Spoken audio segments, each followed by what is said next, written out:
So when I think of a really good value stock, right? HCA Healthcare hits basically every metric of it, right?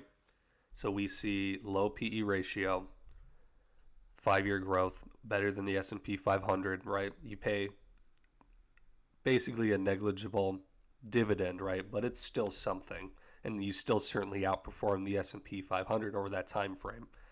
You see over a 10-year time frame, 600% growth, right? That's just phenomenal. Certainly for a company that has 16 PE.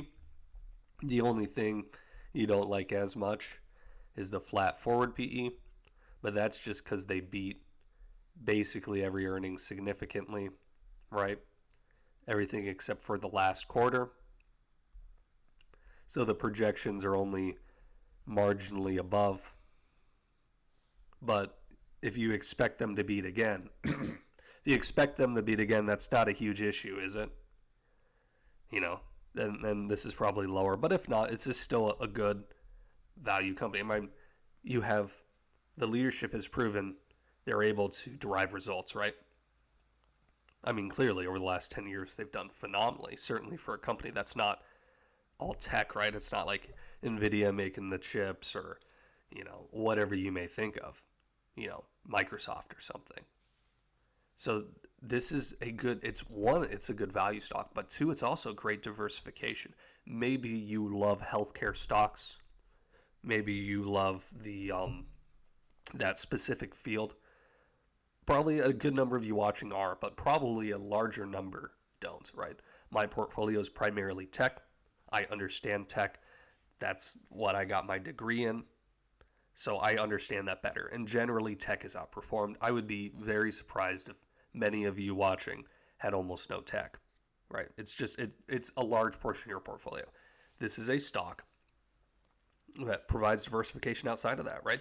You can see a lot of them hit highs in 2021 and then fell significantly. And you do see a drop off in 2021. That happened. But a lot of those tech companies were down in 2023 as well. Like the AMD, all the semis were. I could name you probably 20 off the top of my head stocks. I'm not going to because that's not the point of this video.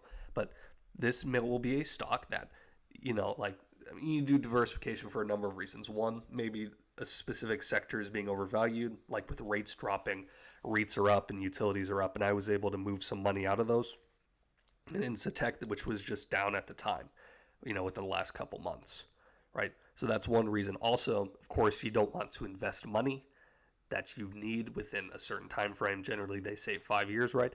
But if you do, for whatever reason, you lose your job, you run out of your savings, whatever it may be, you probably don't want to sell a lot of your stocks at bottoms. Let's say it's a recession as well, right? But you want to have some stocks that ideally would be able to be doing fine in that environment. Nothing's doing great in a recession, but ideally, right? Best case scenario, you'd have some that aren't down as much. Like in 2023, right? If that happened to you, you wouldn't want to sell a lot of your tech stocks. But that's a more extreme example, but that's something that comes to mind. But this is a good performing stock, right? And it's safe, at 60. If this continues to keep growing, right? You're not going to see below 15 PE generally, which means it's towards. Okay, this isn't tech, so it's generally going to be lower PE. We can look at history and what the PE is. Yeah, it bounces around 15. This is where it is. Maybe if it really starts killing, it'll get around 20. Maybe if it's doing terrible, to be about 10. But this isn't like, you can even find all sorts of stocks that are doing average, like McDonald's, that are at S&P 500 right now. S&P 500 is about at 27. McDonald's has done average over the last 5 years, and they're still at about 27 PE.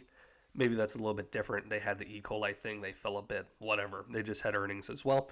But that's just an example, right? Schwab thinks it's going to do phenomenally. They give it an 8, so they think it's going to be the top 8% of stocks performing over the next year. They reiterated that 5 days ago. Morningstar gives it a 2. Economic moat narrow. It isn't the largest. It's large, right? It's 96 billion.